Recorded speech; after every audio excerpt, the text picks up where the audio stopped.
Welcome to our channel. In today's video, we'll guide you through the simple steps to delete conversations on the Gmail app.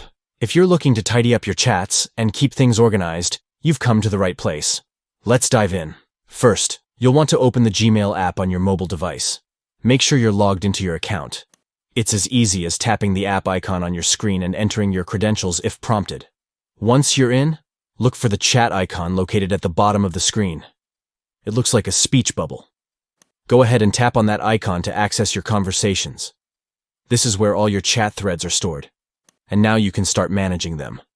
Next, find the conversation you want to delete. To select it, simply long press on the chat thread.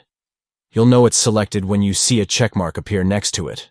This allows you to take action on that specific conversation. Finally, look for the option that says Mute. Tap on it. By muting the conversation, you effectively remove it from your active chats without permanently deleting it. This way, you can declutter your inbox while still keeping the conversation accessible for the future. And that's it. You've successfully managed your Gmail conversations with just a few easy steps. If you found this video helpful, don't forget to give it a thumbs up and subscribe for more tech tips. Thanks for watching, and happy chatting.